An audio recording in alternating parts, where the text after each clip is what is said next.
There was a professor that said, oh, I bet if we can get robots to tie shoelaces, I will retire. And the researchers in the team were like, right on. I'm going to add that as a task. Do you think that's what we're about to see then? In the same way as we've seen the explosion of large language models, do you think the next thing is the explosion of robotics? We used to have discussions about whether it would happen in our lifetime or even in our careers. And now we have debates about whether it would be 5 or 10 years. Welcome back to Google DeepMind, the podcast. I'm Professor Hannah Fry. Sometimes, maybe even often, the terms AI and robot are used interchangeably in casual conversation. You know, people talking about chatting to a robot on an app. But robots have a physical body. And here at Google DeepMind, they care about robots with AI embedded in the real world. And while AI has made huge strides, embodied intelligence has lagged behind. But perhaps all of that is about to change. Carolina Parada leads robotics research here at Google DeepMind, the international team responsible for some extraordinary advances in robotics. Most recently, Gemini Robotics, which brings Gemini's multimodal understanding to the physical world. Welcome to the podcast, Carolina. Thanks for having me. Now, I know you've been working with these robots for quite a long time. How have you seen them evolve? Yeah, it's been super exciting. I have been excited about robotics since I was 10 years old. Super, super excited because of what I've seen in cartoons. Like you see robots like Rosie the Robot helping do all the chores. And as a kid, you're like, of course, that's what I want to build when I grow up. And really, I've been at the Google DeepMind robotics team for about 7 years, and really things have changed dramatically. In the last 3 years in particular, we've always believed from the very beginning that AI was going to be completely transformative to robotics. I mean, there's a lot of robots out there that are really helpful today. There's robots in manufacturing lines. There is robots that are navigating the moon. There is robots that are in our oceans. But these robots have been programmed to do specifically those tasks. They make a lot of assumptions about those environments or the objects they might encounter, or they might be remotely operated by humans.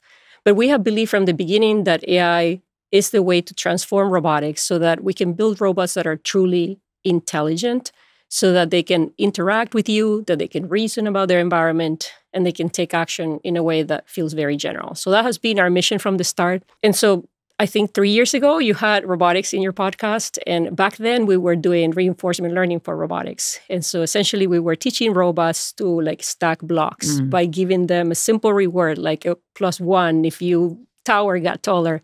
And we made some progress there. But a lot, since we've been at the forefront of AI, we've been bringing more and more of AI into the entire world of robotics. So about 2022, we introduced, for example, LLMs to robots. And that was the first time that you could actually talk to a robot and say something like, I'm thirsty, and it would know what you meant. And then later on, we brought VLMs, so the robot could understand natural language, but it could also understand the visual input that it was getting and then make decisions based on that.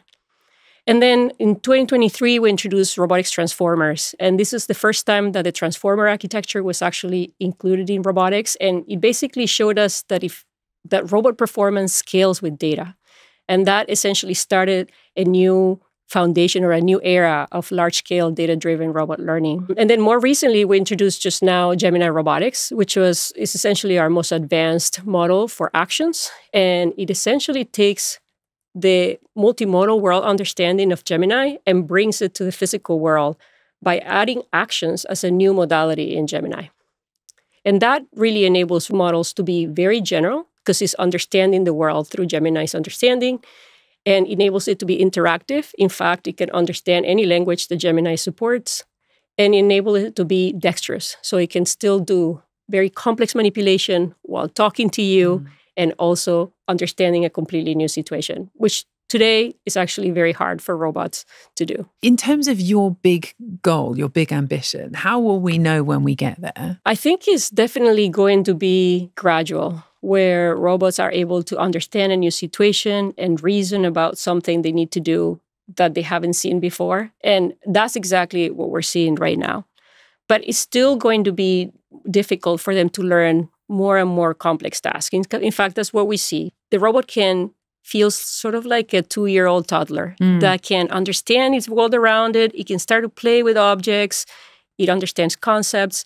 But if you teach it to do something more complex, like we have an example where we're teaching the robot to do an origami fold, it actually needs time to practice that. And once it has more practice in that case, it can actually do it. So that's roughly where we are today, but that's far from where we need to be if we want robots to be in everyday spaces doing all kinds of tasks for us. So there's still quite a bit to go. I thought that what we could do is take a little look at some of what these robots can do, because there's a video that you guys have recently released. What we have here then is we have a humanoid robot who is packing a lunch for its human, also playing noughts and crosses. Is it any good, the noughts and crosses? I think we still beat it because it's very simple understanding. Tell you what it's doing though, it's picking up the pieces and moving them around quite easily. There's also a bit here where it can make its own anagram based on on tiles that appear. What were you particularly impressed by? I think that's what's most exciting about these models, is that in many occasions, our own researchers were excited and impressed by what it was doing. And it was primarily because the way we were testing it was by putting the robot in front of situations that it's never seen before. So even us didn't know whether the robot was going to be able to get it right. And in many occasions, it did. So many of the examples that we show in this video, as well as the other videos where you have the two arms moving around, is that it's actually understanding a complex concept. So a really cool example where we were all like gasp was when we showed the video where the robot is actually doing a slam dunk. And what was cool about that case is that day we were just having the creative team come and film the robots, and we asked them to bring toys. We didn't say anything else. They're like, just bring toys to play with the robot. And all things the robot hadn't seen before. All things, yeah. They had no idea what the robot was trained on, right? So they actually brought this little basketball hoop that was a little cute toy with a little ball, and they put it in front of the robot. Again, the robot had never seen anything related to basketball. It certainly has never seen this toy. And they asked it to do a slam dunk of the ball. And we were all like, I have no idea if it would work. And actually, it took not even a quarter of a second, and it actually decided to put the ball inside the basketball hoop. And we were all like, that's amazing. And it was just essentially drawing from Gemini's understanding of what basketball is and what a slam dunk is, right? Which is a concept that we couldn't have thought of teaching it to do. Yeah. And it essentially did the right motion. So that was a really cool example. Talk to me about the packing lunch one. It kind of has a conceptual understanding of what a banana is, for example. Does it know how to grip a banana in the sense that you can't grip a banana in quite the same way as you could a clay pot or something even more fragile than a banana? Actually, one of the things that is super impressive is that these robots are extremely simple. They actually don't have touch sensing. They don't have depth sensing. They don't have force sensing. So they're literally doing eye-hand coordination and using an understanding of how you grasp a banana. So it actually is looking at the object and grasping it. And once it sees that it has it in hand, that's how it knows that it has detected it. There's other robots out there that are much more complex, but this forces the model to really reason about what it's seeing and making a decision about how to pick that up. And that's the thing that's really original here.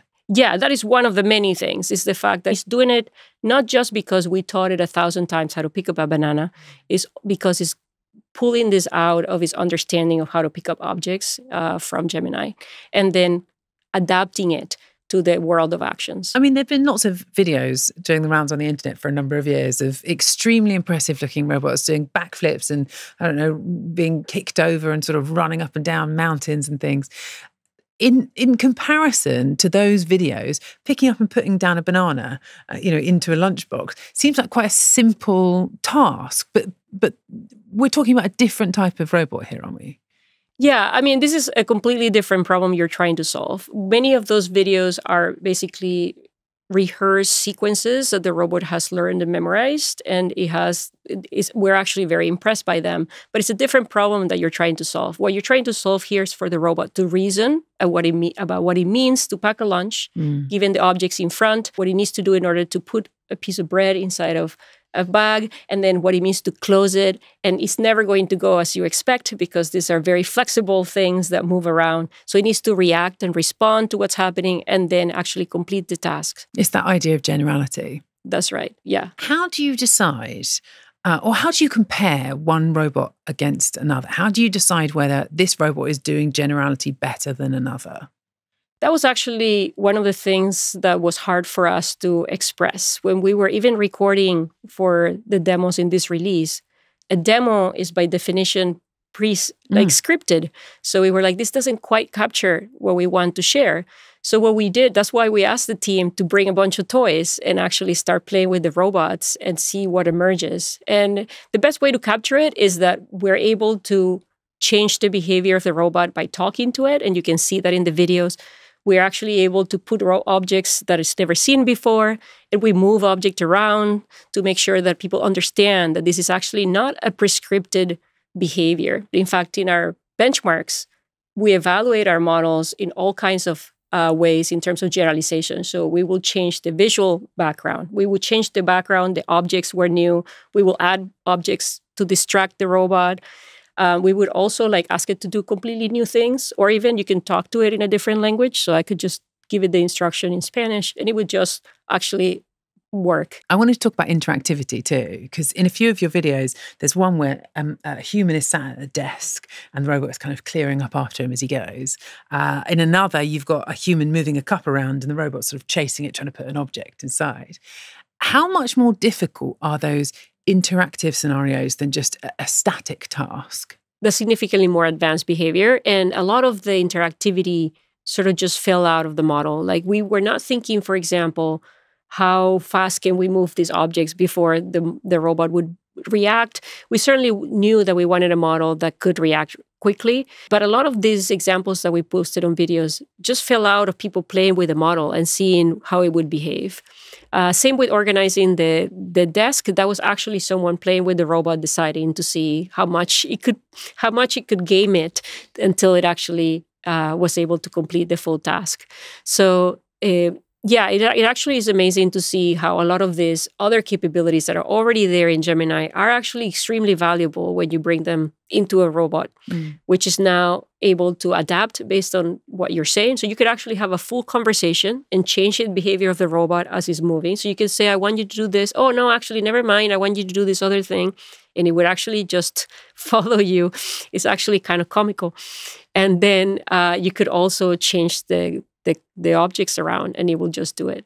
I think it's kind of a good job sometimes that these robots don't have feelings, because I feel very sort of forlorn, like just being chased around on a table by researchers. It's super fun. That's the large language model sitting underneath it that's helping it do that, right? That's giving it that conceptual understanding of the objects that it's manipulating. We're leveraging Gemini's multimodal understanding to take the visual input of that the robot is seeing through its cameras and the natural language that is hearing from the human, and then translate that into how to act. And it actually also speaks back. So you can ask it a question about whether it's done.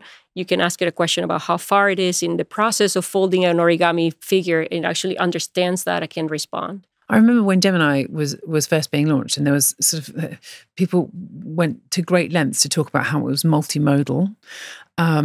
Is this one of the main reasons? Is this sort of the payoff for putting in all of that extra groundwork and making sure that it can understand videos and photos and so on?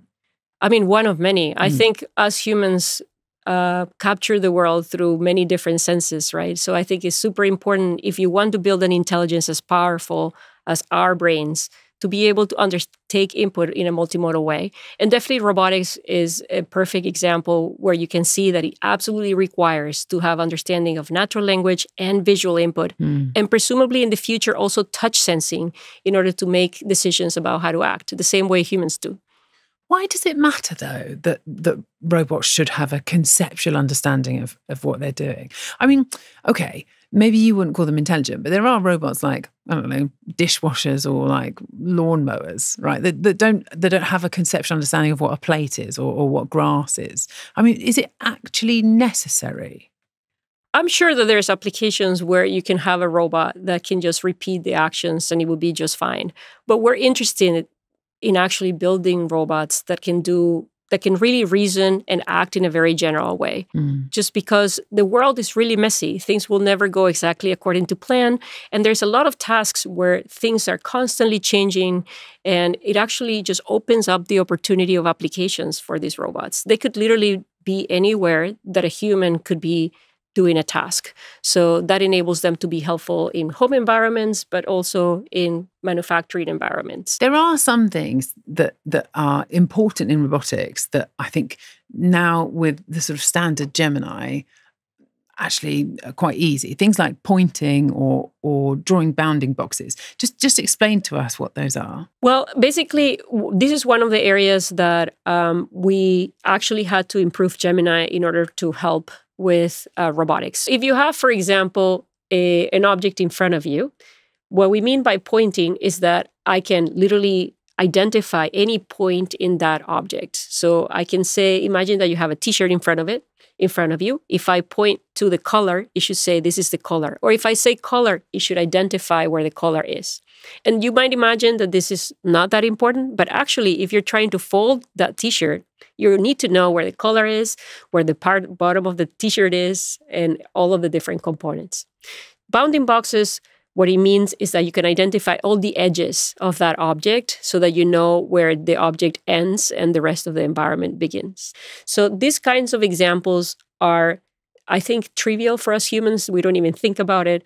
But if robots are actually able to have access to that kind of information, then they can be smarter about the way that they take action in the physical world. This is what we call embodied reasoning, essentially. How is it different from the kind of reasoning that you get in the standard Gemini model? We refer to embodied reasoning as reasoning about the physical world in a lot more detail, the way humans do. If you're going to take action, say that you're trying to pack a lunch for your kid, you're actually, in order to do that, you have to understand where all the objects are in 3D space.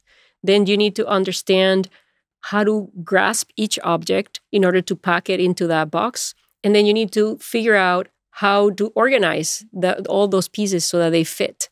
All of this is what we mean by embodied reasoning. So is this things like, I don't know, let's say you've got two camera views. Oh, you're there and I'm here, for instance. I can see your microphone and so can you, but we've got a completely different view of it. Is it that kind of stuff? Yeah, I mean, it can understand, for example, how far the microphone is from our face, but also if I move around, it can do object correspondence, meaning it understands that microphone is the same one that I'm seeing from the other point of view, which you can imagine is super important if a robot is moving and reasoning about its environment. How hard is it to switch from a 2D image, like a single camera view, to a 3D understanding of the space?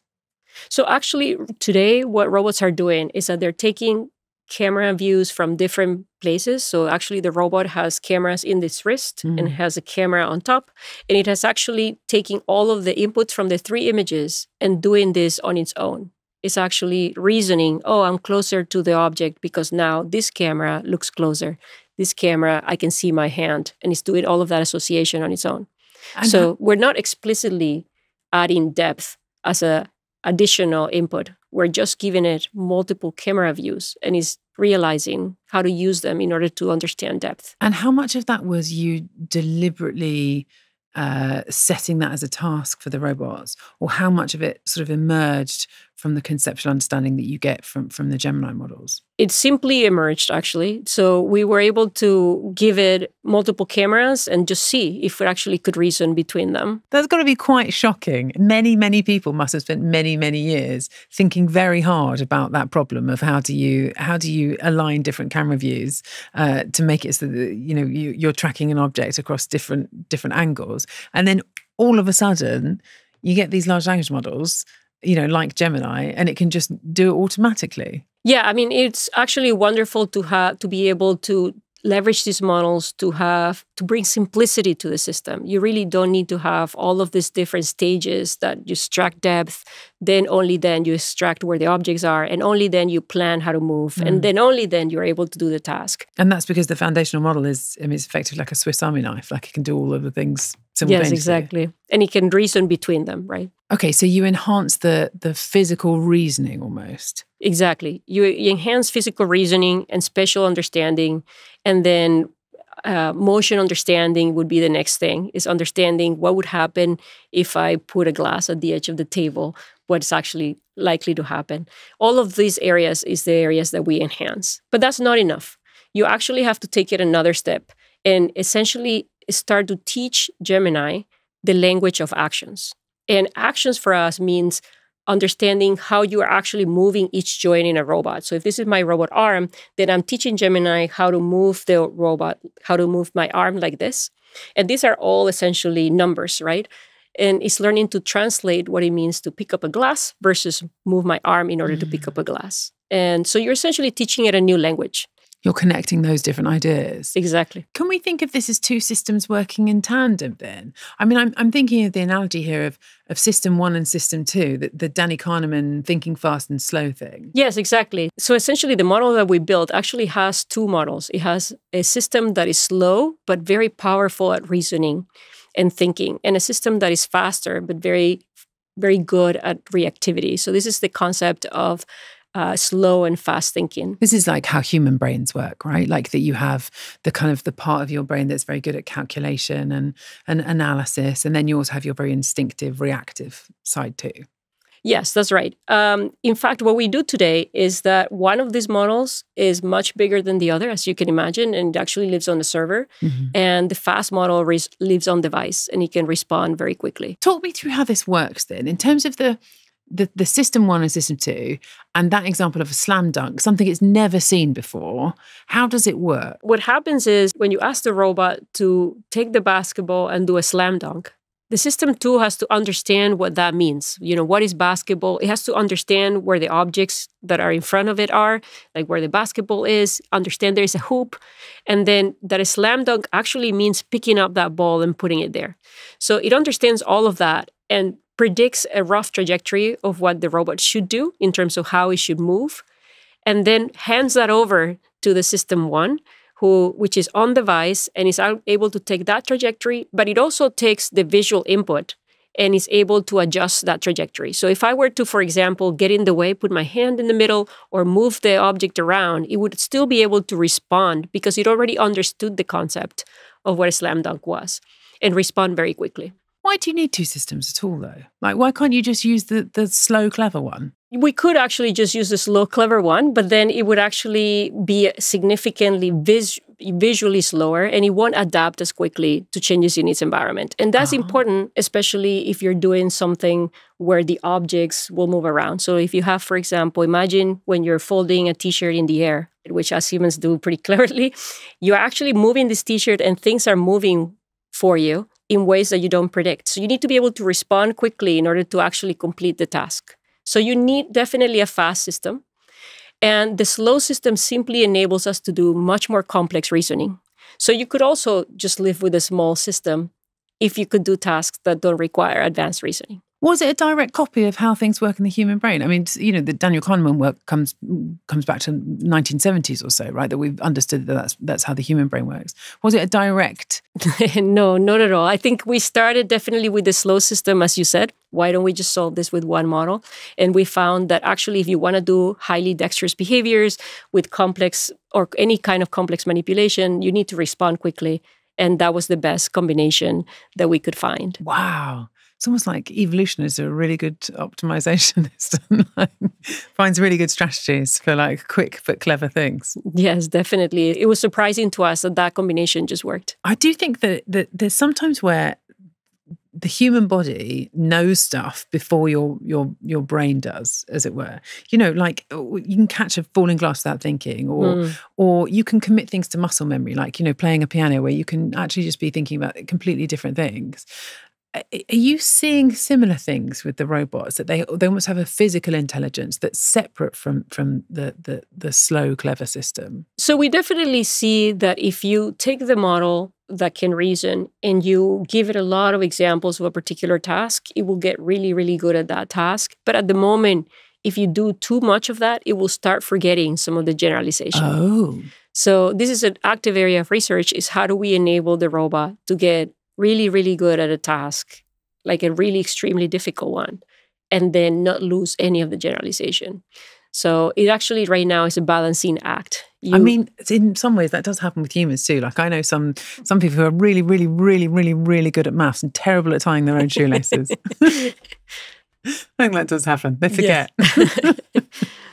Okay, then. So if this is what's going on behind the scenes, right? So if we've got, system one and system two, as you described it, it's also definitely true that these robots have these very impressive new abilities and capabilities, which are very different from where we were before. Last time I visited DeepMind's robotics lab, I think it's fair to say that the robot's movements were a bit clumsy. I think that's probably the kindest way to say it. Let me just play you a little clip. So there's only one way round that it can hold this red object and successfully pick it up.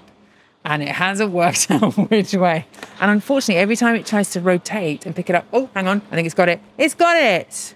It's a good job these things don't get disheartened. The thing is that I'd been in that lab maybe 5 years earlier, and these poor robots were still there 5 years later trying to do the same minimally dexterous tasks.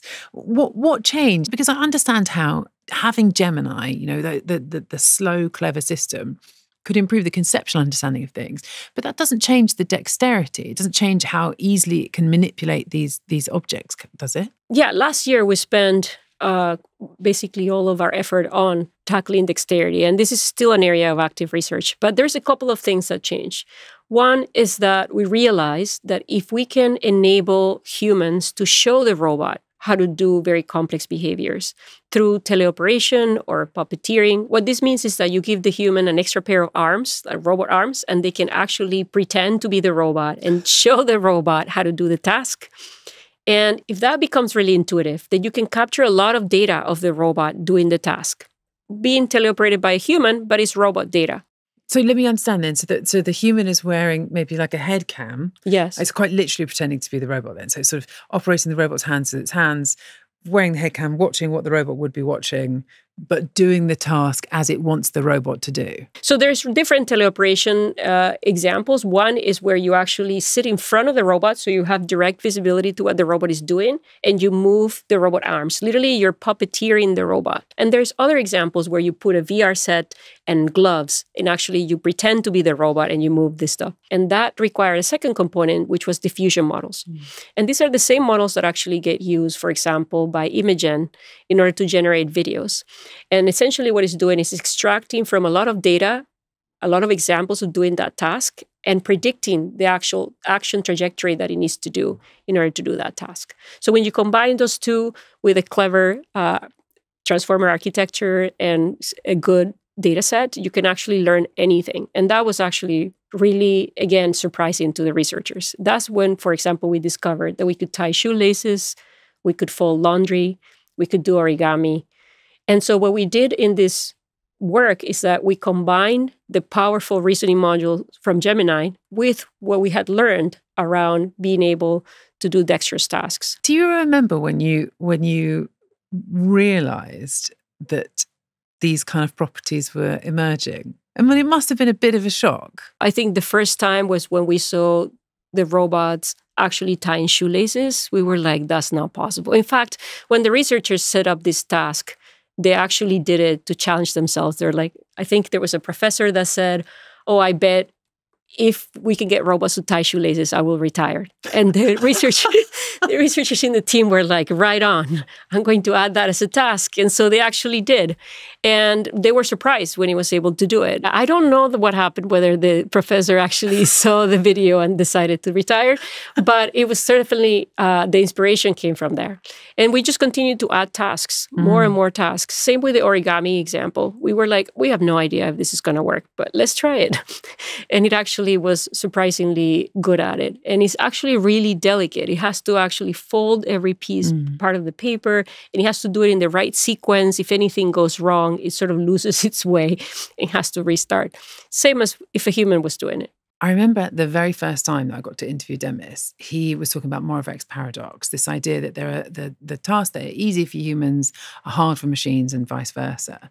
With all of these advances that we have now in robotics, do you think that Moravec's paradox will hold going forwards? I certainly think that it is still more difficult for robots to do something that is incredibly intuitive for us humans to do. So I think Moravec's paradox still holds. We are now at the point where we are confident that if you can teach a robot, if you can operate a robot to do a very complex task, it can learn it. And how quickly does it happen? I mean, how many origami foxes does a robot need to watch a human do before it can do one itself? It varies by the complexity of the task, pretty similar to the way it is for humans, right? The more complex the task, the more you need to practice it before you can master it. So there's a lot of tasks that you can master with just about 100 examples. And tasks like the origami fox takes about 1,000 examples. Wait, so people had to fold origami foxes while pretending to be a robot 1,000 times? Yes, that's right. Okay, that is incredibly amusing to me. We're trying to reduce it as much as possible. And we are able to get quite a bit of tasks with just like a dozen of examples. Are there some that you don't need any examples for at all? In a lot of the examples that we were testing, like when you're playing with the robot and asking it to do a lot of pick and place tasks with completely new scenarios, you don't have to teach it again. And this is expanding and getting more and more complex. So, for example, the cases with the tiles where you're moving the tiles around, those it just can reason about positioning of the tiles and decide where to put them.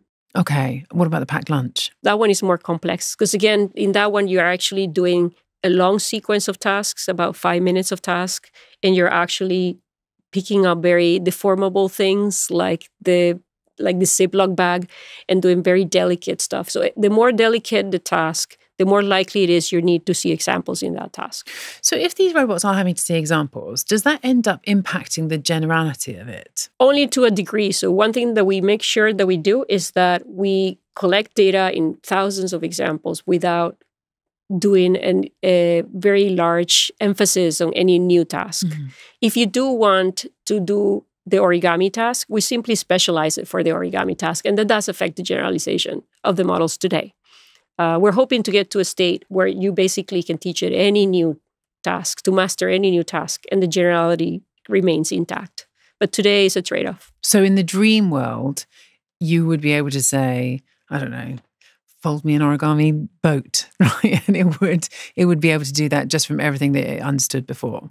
Yeah, in the dream world, you could just watch a video of someone doing it and it would learn from that. So, I mean, reinforcement learning was a big thing in robotics for quite a stretch of time. Has that just disappeared now? Not at all. Not at all. We do quite a bit of work still with reinforcement learning, and we continue to explore ways to combine these big foundation models with reinforcement learning.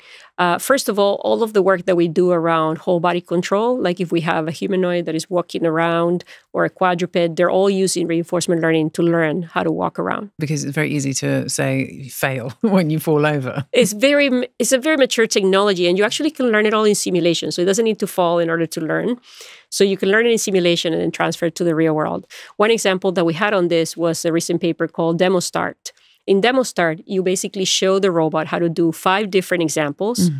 This is manipulating a hand. So you show it 5 different examples of how to pick up an object and place it in a particular way on an insertion. By insertion, do you mean things like, I don't know, putting a key in a lock, for instance? Yes, exactly. Being able to put one object inside another. So a key in a lock is a great example. You just give it 5 examples and it explores on its own and learns how to do it. And drastically reduces the amount of data that you need in the real world by like 100x. We think this is going to be critical because the truth is you're not going to be able to demonstrate for the robot how to do every single task. Of course.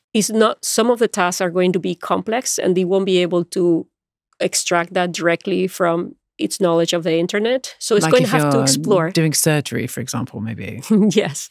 So it's going to have to explore and learn from its behavior. And that's one of the areas that we want to spend a lot more time on, is how do you get robots that learn on the job? Okay. Is doing things in simulation part of the solution then? Yeah, I mean, we definitely leverage simulation in multiple ways. We leverage simulation even to learn better how to do 3D understanding of the physical world. We also leverage simulation to learn new behaviors, like in the case of Demo Start.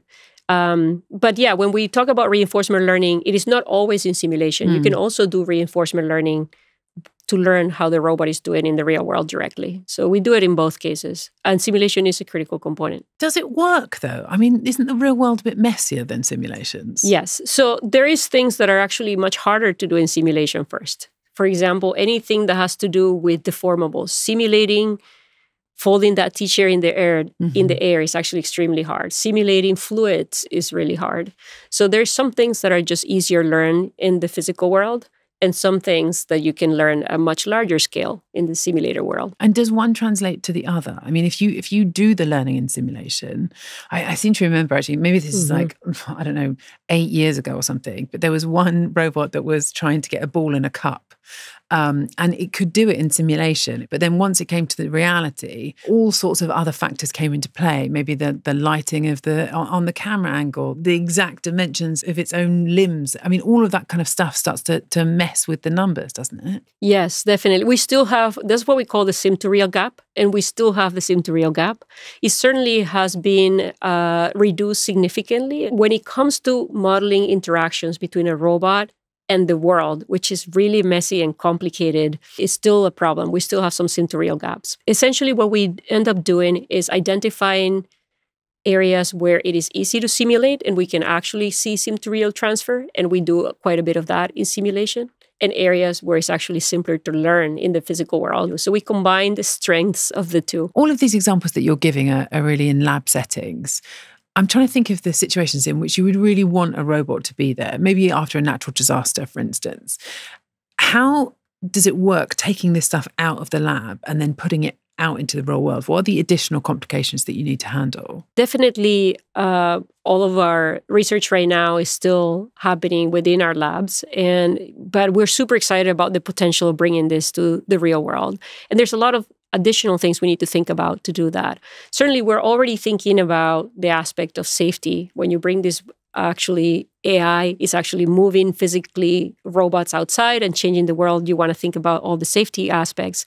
There's also the aspect that you might not have internet access in any one of these locations. And so it is very important that we think about, can we have models that can run directly on the robot and just be sort of air-gapped and completely on device. And this might be useful in the case of a natural disaster where there's no connection.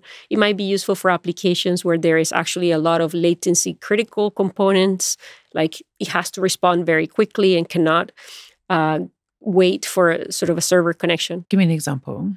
Well, I think actually in any of these examples where the robot is operating underground, it's not simply not going to be able to connect and wait for some more advanced reasoning module to tell it what to do. It actually has to decide right there and then how to behave. But it loses a little bit of that generalization and reasoning. On that point about safety, I guess if you are giving robots the ability to act in a physical world, then you are opening up the possibility of different potential risks. Like, I don't know, somebody getting into a robot's language model and warping its reasoning.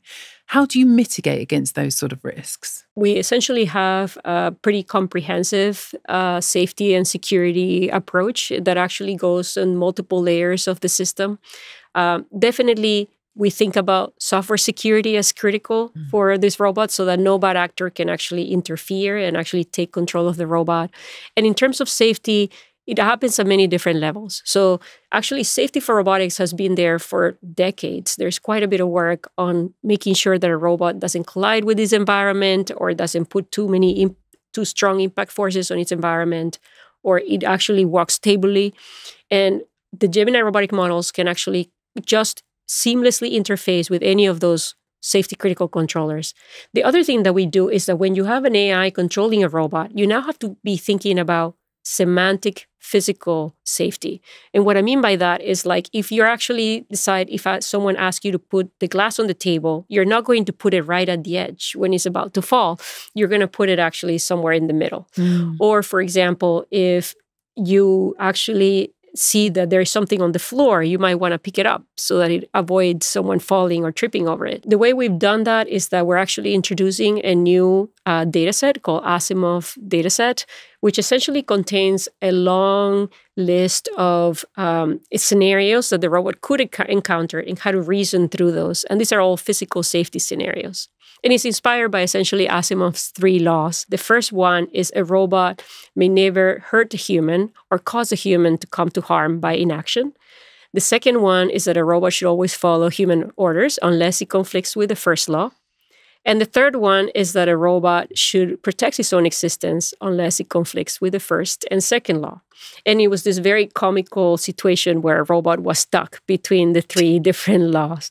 So that's what inspired the Asimov dataset. And it actually has quite a bit of information from U.S. injuries that reported by hospitals. And inspired by those examples, we actually created a dataset that has visual images, like images of something that is about to happen, and a question associated with it, like what action should you take in order for this to be a safe situation? And the idea is that we would present it to the community, and everyone in the community can start testing their models with respect to this data set. So it turns out Asimov's original 3 rules are not enough. You need a little bit more. Not enough, yes. Give me some examples, though, of the kind of things.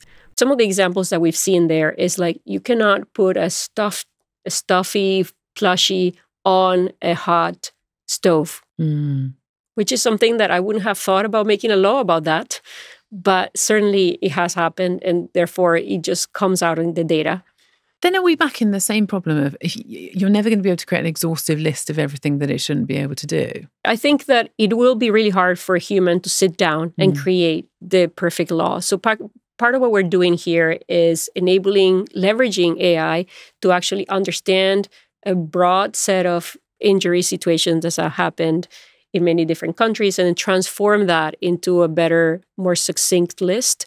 And then obviously that list will have to be updated with some frequency. And the idea here is that we derive an initial list, but then humans can check it and decide how much of it to include or not in order to keep the robot safe. How much overlap is there between this list and the work that's been done on safety and agents, for instance? Yeah, we inherit actually all of the safety that happens already for general foundation models like Gemini. And part of what we do is try to take some of those problems, and if they have a physical grounding to them, then that's where we start to advance the model's understanding. So it's typically examples where there might be a situation that if it's on a screen, it's okay. But if it's now in the physical world, it actually has consequences. Are there some things that you would just never really want a robot to perform? I don't know, like a massage, for example, right? There's some things that you just actually only want a human to be able to do. There are massage robots, I have to say. There are massage chairs, definitely. There are massage robots There are massage robots, yes. Wow, that's another thing. Yes. Okay, bad example. Are there some things that you think actually should remain human? Nursing, perhaps? Yeah, I think in many ways what we think is that robots could be a collaborator that can actually enable humans to pay more attention to the human aspects of the job and less attention to those that are about moving things around or picking things up. So you could imagine that if a nurse could have assistants that could actually help it fetch things while they're paying attention to the patient, then that would enable a much better experience for that patient. You said something really nice at the beginning about how the robots that we've got now, it's like looking at 2-year-olds. I mean, quite talented 2-year-olds, but I see what you're saying, that they're just demonstrating the beginnings of something. What kind of breakthroughs do you think still need to happen before we get to the adult version of these robots? Yeah, I mean, there's quite a bit of work to be done, definitely in the aspects of capturing dexterity with generalization, being able to do both of those things and just continuously grow without losing one or the other.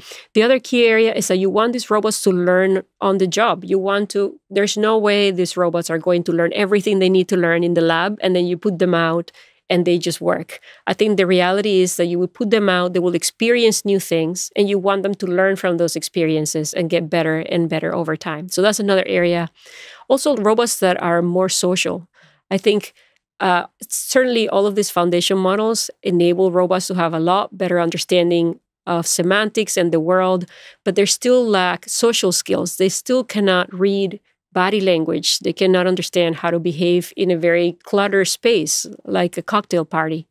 So there's quite a bit of work there. So how far away do you think we are then from the kind of Rosie the robot that you saw in your childhood? I don't think I have an exact date, but I can tell you before we used to have discussions about whether it would happen in our lifetime or even in our careers. And now we have debates about whether it would be 5 or 10 years. So it's certainly shifted, and it feels like the next 2 years are going to be pretty defining for the field of robotics. There's just a lot of things that are coming together, understanding, dexterity, whole body control. It is all started. You can see how this could actually merge into a very strong solution. Do you think that's what we're about to see then, in the same way as we've seen the explosion of large language models? Do you think the next thing is the explosion of robotics? Yes, absolutely. And I think actually being better at operating in the physical world actually will make our LLMs and our VLMs significantly stronger AI models, because they can now understand the space of humans. Things are about to change. Thank you so much. Absolutely fascinating. Really amazing. Thank you for having me. Thank you. I don't know if you've ever noticed this little guy sitting behind me. These were the reinforcement learning kings. For literally years, they wandered around in little robot playpens, trying and largely failing to learn how to walk, how to play football, how not to continually fall over all of the time. And now, almost overnight, once language and reasoning and conceptual understanding arrived as the missing pieces of the puzzle, they have been confined to the shelves of podcast studios. And in all that time, the researchers, they were focused on the robot's body, but it was advances in the mind that made the biggest leaps forward. You've been listening to Google DeepMind, the podcast, with me, Professor Hannah Fry. If you enjoyed this episode, then do subscribe to our YouTube channel. You can also find us on your favourite podcast platform. And of course, we have plenty more episodes on a whole range of topics to come. So do check those out. See you next time.